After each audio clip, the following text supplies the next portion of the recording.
happy weekend. Have my coffee, and I'm out here in the very humid garden this morning. So it rained last night, but not very much. Like the rain gauge had just the tiniest little bit of water in it. So when it does that, it just gets really humid here. And I think that's probably everywhere that happens. It just gets humid after it rains. So yeah, it's 72 degrees out at 7:45, but it is like 97% humidity right now. So yes. So I really haven't been out here in the garden much this week. I've come out and just kind of looked around a couple times, but I haven't really like had a lot I've needed to do out here in terms of like taking care of the garden. It's kind of on autopilot right now. We're in that time of year, but I am getting very close to harvesting some beans. There are actually a few beans back here that are ready to be picked, I noticed yesterday. So I will probably pick those today. And it's not very many. It's like, I don't know, 3 or like maybe one handful, maybe.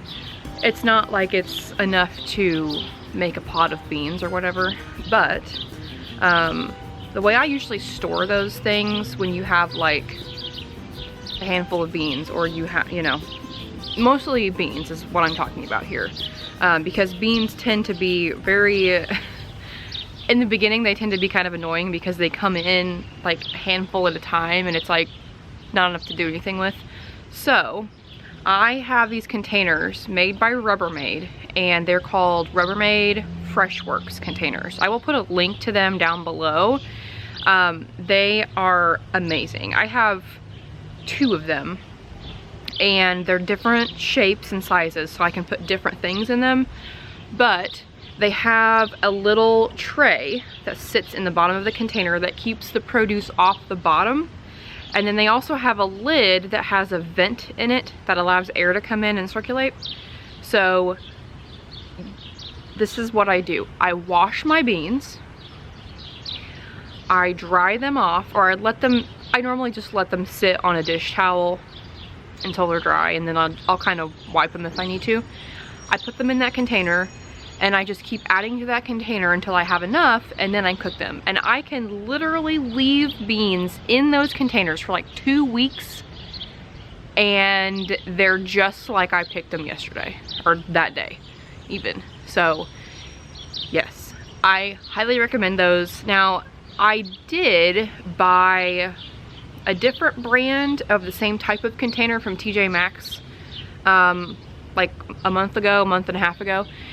And I have that in my produce drawer, and I have not tried it with beans, specifically garden beans yet, but I have put like store-bought bell peppers in that thing, in that container, and they have stayed fresh for over a week. They don't get soft, and they're still nice and crisp. So I don't know the brand of that one. But if you are looking for something like that, try TJ Maxx. They actually do sell those Rubbermaid Freshworks containers sometimes. I actually found some there last time I was there.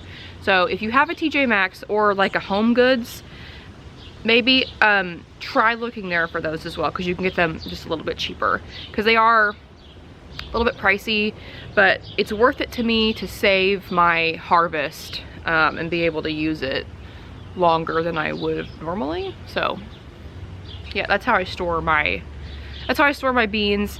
And I will also do like my bell peppers and like jalapenos, you know, stuff like that in those as well if they fit. Just because those do tend to get kind of soft in the fridge before you can use them, unless you use them right away. So that's a top tip. I know I see people online asking about how to save your harvest before you have enough to use. I always recommend those containers because they are awesome. Also, one moment.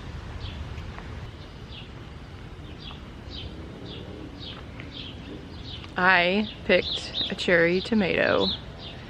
Hello, focus. This is a sun sugar. It probably could have gone for one more day. It's a little green on the top. This is my second one of these. I picked the first one last weekend. I came out and I saw yellow and I thought it was like a yellowing leaf, and I was like, oh, I need to, you know, cut that off. But nope, it was a tomato. So my second cherry tomato of the year. So this sun sugar plant has actually been in the ground a lot longer than everything else because it was one that I purchased. I purchased the plant from a local nursery, and so it's been in the ground for about probably 2 or 3 weeks longer than the other plants. So yeah, it has quite a few cherry tomatoes on it now, and the first little, what are they called, clutch of tomatoes, I don't know, is starting to ripen, which is awesome. Those are so good. So oh, those are so good. Ugh. I love a yellow cherry tomato so much. So I did not shoot a garden tour again this week because I have been feeling very overwhelmed with the whole moving situation a little bit, especially like the last couple days.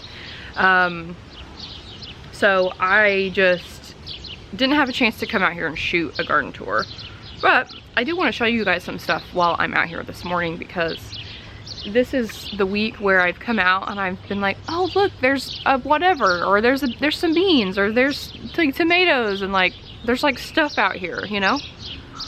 This is the week where I come outside and I look at my garden and it looks so majestic and beautiful, and I say, yep, this is worth it, you know. All the work and the stress about are my plants freezing, are they too hot, or do they have enough water, it's worth it, because right now it looks beautiful out here, especially after it rained last night. Yeah, so I'm gonna take the camera off the tripod and I want to just walk around with you for a minute. So this is my determinate tomato plant. This is an early girl bush. I purchased this plant as well. It is all over the place. I do have it staked, but I'm not really sure that it's helping. But like, some of these tomatoes on here are really nice and big, and that makes me super happy. This is a 55-day variety, so these should start blushing here pretty soon, which is very exciting. I mean, this thing is just, it's loaded with tomatoes, which is awesome. I'm so excited about that. My kale is doing amazing. The rain last night, I think it grew like a foot last night. The tomatoes in the grow bags are doing pretty well. I have been seeing some yellowing leaves like this, and I've just been kind of breaking these branches off. I am seeing some like that, but everything looks okay. I do have tomatoes setting, and like this is a San Marzano. It has tons of flowers on it as well. So yeah, I'm not disappointed, you know. I'm pretty happy with the way everybody's doing. So okay, also these peas are ready to come out. They're done. This is what I wanted to show you. Look at these beans. These are the rattlesnake pole beans. This one is ready. And then let's see, there was a few more, yeah, down here. These are ready also. And there's one right here that's ready. Yeah, I am very excited about being back in beans again, because I love fresh green beans. Now these are the purple potted pole beans, and there's lots of beans on them, but they're little tiny babies. There is one down here that's a little bit bigger, but these are taking a little bit longer to get to set beans, which is what happened last year too. The rattlesnakes kind of took off, and then the purple potted came in, you know, a week or two later. So that's okay. But look at these cucumbers. They have flowers on them. I have not noticed any pollinated fruit yet, but that's okay. They have grown so much in the last few days that I am just absolutely so excited about having cucumbers this year, hopefully. So that's the Cliff Notes version of the garden tour this week. Also, I tilted the camera a little bit because you can see these sunflowers right here. The tall one has a head on it now, which is very exciting. These are dwarf sunflowers. They're called Sunspot, I think. And this tall one should be blooming pretty soon. It has a head on it. It's starting to get a pretty good size, so I'm officially on sunflower watch, and that makes me very happy. So yeah, that's pretty much what's going on out here. Lots of stuff. I mean, this is really the week where I've come out and been like, oh yeah, okay, yeah. We're growing food. We're growing our own food here. So very exciting. I hope that everyone has a great weekend. Thank you so much for watching, and I will see you in the next one.